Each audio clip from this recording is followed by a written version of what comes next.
Johnny Depp versus Amber Heard trial has brought to light an aspect of domestic violence that, although it's gaining attention, is still not well recognized by the courts, and that's narcissistic abuse.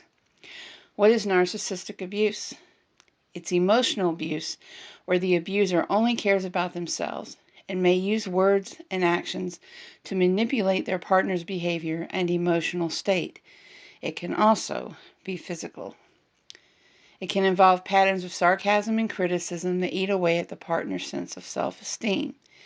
Over time, the partner may experience feelings of low self-worth, anxiety, and depression as a result of toxic communication. If you are watching the trial, then you have heard Johnny describe just such a relationship with Amber Heard.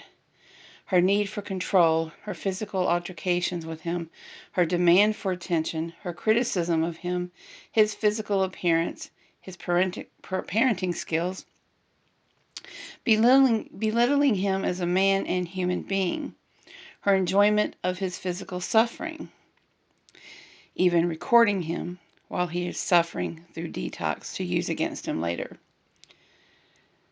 The stage of the relationship is known as the devaluing stage. Once a narcissist has hooked their victim, they start showing their true self. This is where the insults and put-downs start. But before we can discuss the devaluing stage, we need to understand how we got here. This is a question many survivors of narcissistic abuse find themselves asking. How did I get here? That would take us to the beginning, the love bombing. At the beginning of the relationship, a partner showers the other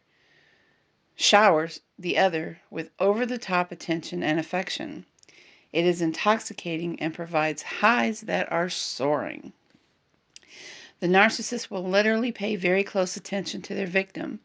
They want to know everything about you so they can, number one, become everything that you want in order to gain your trust, and number two, use any secrets, past hurts, fears, etc. against you during the devaluing and discarding stage. You will be telling yourself this person is too good to be true. So many times the survivor stays in these relationships longer than they should because they are hoping to change the narcissist back into the too good to be true person they first met. But this is impossible because that person never really existed at all. And I'm going to repeat that. The initial person that you meet in the narcissist, the one pretending to be everything you've ever dreamed of, that person never really existed at all. Once they have you hooked, the devaluing begins. This comes in the form of insults, digs, sometimes physical abuse. They will use sex as a way to control. By the way, narcissists do not care what gender you are. They will use same sex, opposite sex, whatever. They will also cheat because a narcissist is all about self-gratification and gaining narcissistic supply, fulfilling their own wants and desires with absolutely no regard for how it affects others or for the needs of others. It's all about them. At first, you might shrug these things off and think, oh, it's just a bad day, week, month, year. You might think they're going through a rough time, whatever, and you give them the benefit of the doubt until you realize something is very wrong. At first, you start to think it's you, so you might seek advice or even begin therapy. Maybe your friends and family have said something to you, but you've ignored them because they don't know this person like you do. They don't know how good and kind they can be, or used to be. Maybe you've actually isolated yourself from friends and family because the narcissist has convinced you that they are all just jealous of your relationship or they are out to break you up. So maybe you don't know where to turn. Maybe you drop subtle hints when you're out in public, like a bank teller trying to alert the guard that you've just been handed a note that you're being robbed. You try in your own way without alerting the narcissist that you need help. By this time, you are confused. You don't know up from down, left from right. What's worse is you start to question your own common sense. I mean, how did you fall for this? It's not that you didn't see the signs. The narcissist is a cunning manipulator of the worst kind, and covert narcissists are even scarier. Covert narcissist is someone who craves admiration and importance as well as lacks empathy towards others. A covert narcissist often uses gaslighting to control their partner and boost their own ego. They may minimize your experiences or outright deny that they happened. All the while, they may act like they're worried about you because you're confused or forgetful. I truly believe that Amber Heard is the worst kind of narcissist, and that is a covert narcissist. The very fact that a narcissist is drawn to you says a lot about the good and decent person you are. The fact that they discard you or you walked away from them says a lot about your strength and resiliency. Narcissists are attracted to empathetic individuals that have a positive outlook on life and see the best in others. Because narcs lack the ability to truly empathize with other people's experiences, they see this quality as a commodity. So, back to the devaluing. The devaluing stage is the second stage of the abuse cycle. The love bombing stage sets you up for this. During the devaluing stage, the way you were treated drastically changes. You start to question where the person you met went. It's very important that you understand that that person never existed. And you might hear me say that many times in my videos, because you cannot allow yourself to miss someone that was never there. This will help you to heal much faster than believing that you lost someone you never had.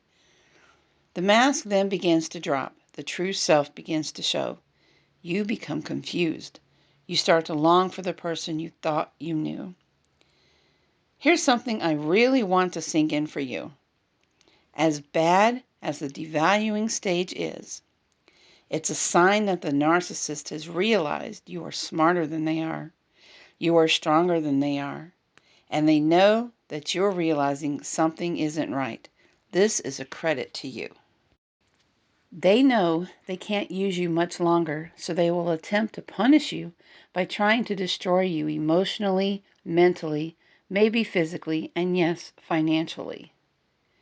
You begin to see what is called red flags in the relationship. You might begin to question them on their behavior, which only proves to enrage them and speed up and intensify the devaluing stage. The narcissist has absolutely no concern for you when you are in a physically harmful situation. They will not help or make themselves available during times when you may be sick or in distress.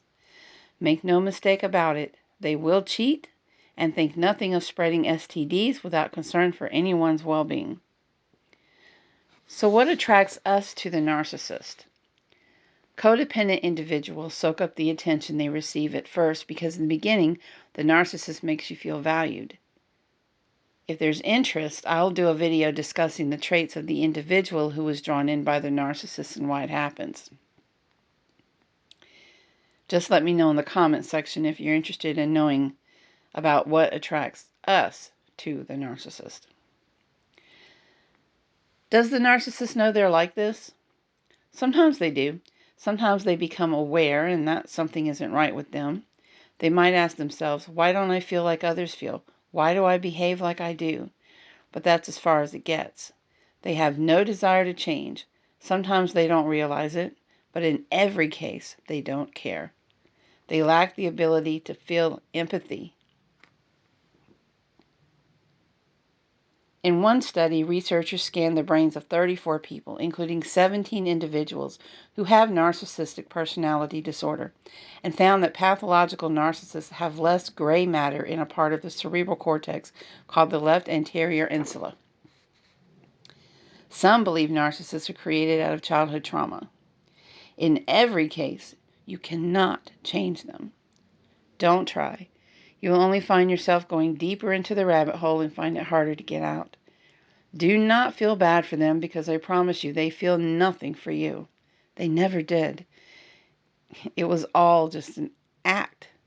They wanted something from you. And once they got it, they moved on. If they didn't get it, they moved on. They are always on the hunt for the next source of narcissistic supply. There is something called breadcrumbing, and I'll talk about that in another video, but in short, it's where someone throws you breadcrumbs to keep you interested and make you think that they are interested without making you a priority. It's kind of like, think of Hansel and Gretel with the breadcrumbs to the witch's house, where, you think you're going in for treats, and, you get a little bit, then you're screwed. But I'll do another video about breadcrumbing. Another form of abuse is called re-victimization.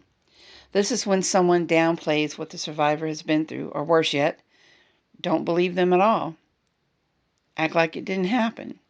It can also be in the form of what I saw during the beginning of Johnny Depp's cross-examination, and what I continue to see throughout his cross-examination.